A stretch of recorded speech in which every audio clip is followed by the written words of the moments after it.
Hey, welcome back to the channel.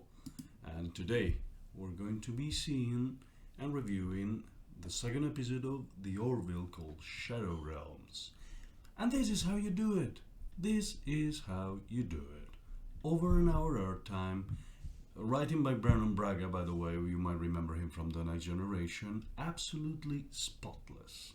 Absolutely spotless. Predictable at times, because it's it's what happens when you mix a bit of sci-fi and horror, as you're gonna see in this episode. But otherwise, magnificent episode. I have absolutely no quarrels with it.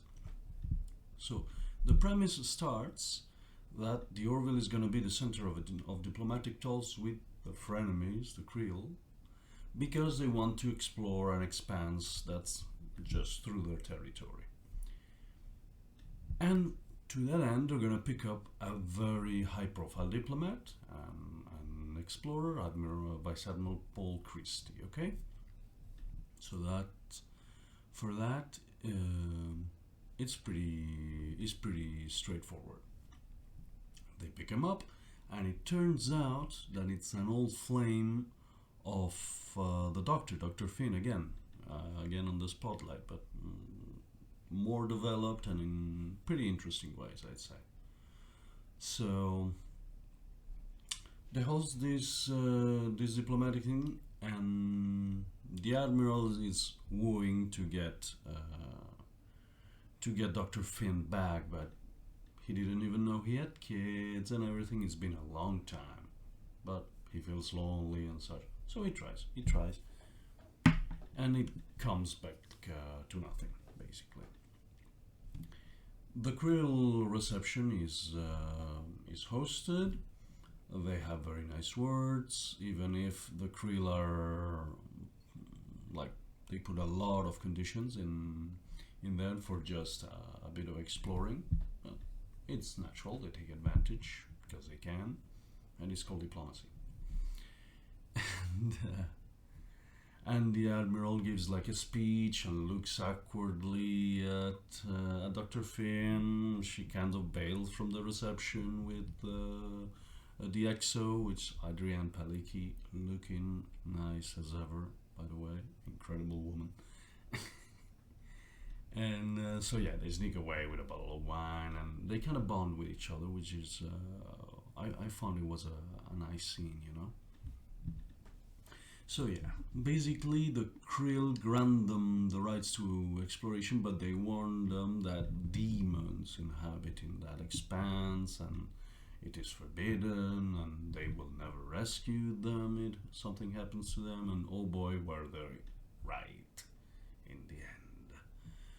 But yeah, it's a bit awkward, you know, that the Admiral wants to stay on board for this exploration and even goes in an away team. It's kind of painting a big red target on your face or on your back. So they start exploring. They see plenty of stars and everything, you know, and suddenly they pick up a distress beacon. They enter a sort of anomaly in which there's basically no stars, something looks like a cloaking device or something, and they find like a very scary structure, pointy and stuff, but it's a station. First mistake, and this is where the writing takes a turn, right? You kind of suspend belief a little bit because they go in preliminary scans, no protection and such. You think a civilization that which base is exploring, they would take some precautions, they would have some protocols. But the captain goes, the EXO goes, and the Admiral goes in that away team. So basically, if anything went wrong, the ship would have been crippled without his leadership. So that's kind of crazy. And they see like a very bizarre organic cavern or something, very strange tech, and the Admiral looks like a sort of organic looking node that gets some spores in there. And apparently he's fine. But they return to the ship, and all of a sudden he has a seizure. He starts mutating little by little, and they have to return. And this time they return with an Eva suit and everything, and they cross-examine the things, and they find the bacteria that was responsible, no, for triggering that incident. Before completely mutating, the Admiral speaks to the Doctor and says, I have the old ring I wanted to give you, it's a lion sunstone, whatever, and he puts it on. It's, I want it on before I die. And turns out he didn't die. 1 second they're looking at him, and the second he's gone completely from the med bay, right? So maybe because he still has his memories or something, somehow he disables power on the ship, and all chaos ensues. It's when it turns a bit into an aliens kind of thing.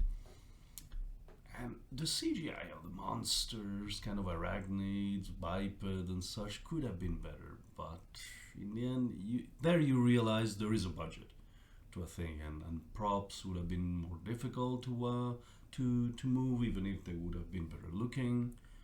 But all in all, you can suspend that because you say, oh, monsters, how scary, you know. So power goes out. Doctor goes to find her children, who are told to stay in their quarters, but they sneak away and they go to the med bay. They basically miss each other. And the nurse finds them, a male nurse, lieutenant or something, that was with Dr. Finn, and he sends them away. But he hears something, and he finds Admiral Christie's clothing, and he sees the beast. Oh, scary. And we don't see him anymore, so rip. Anyway.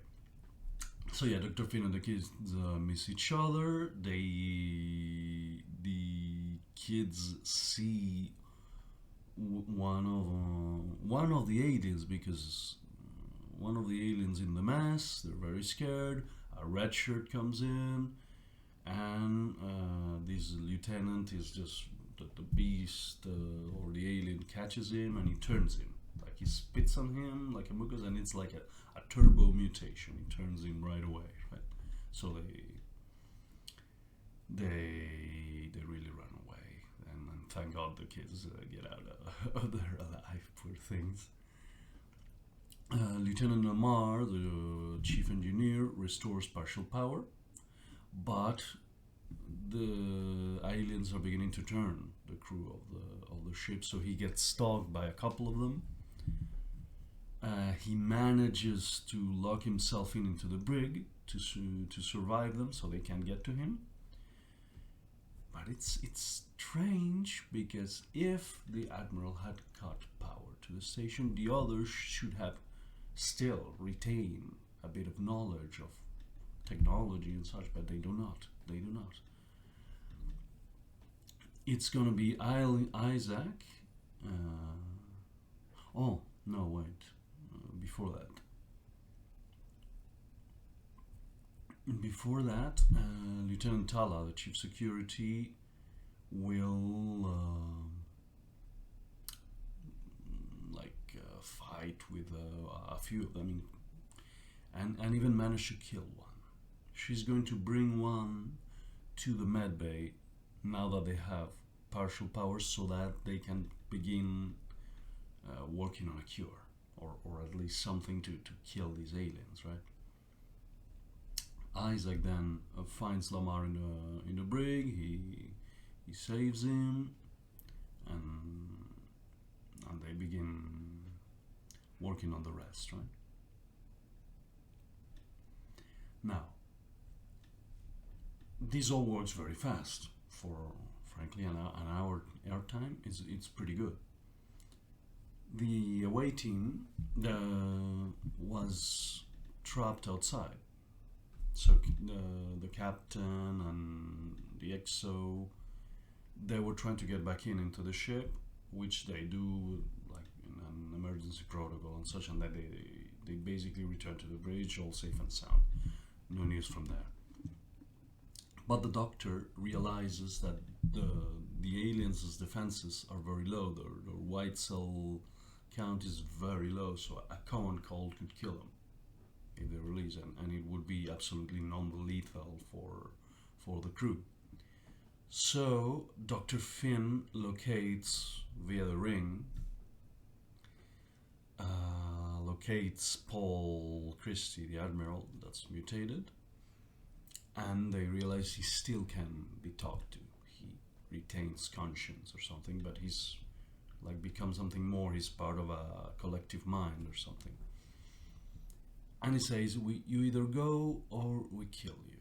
Because with partial powers, they had they had sensors, and they realized that like an alien ship was coming. It was all very scary, but in the end it points to nothing because you don't even see them leaving. The aliens decide, okay, that's fine, we're going with that. And that's it, basically. In all seriousness, Captain Mercer would be in a heap of trouble, basically, for not taking precaution and for losing a respected admiral. But in the end, I'm very happy how the story pans out. It was a very good, entertaining hour for an episode, and I really recommend you watching that. So stay tuned, because tomorrow I'm putting on the review, this time for the latest episode of The Boys, and we have, as usual, plenty to go through. So enjoy the weekend and everything, and I'll be seeing you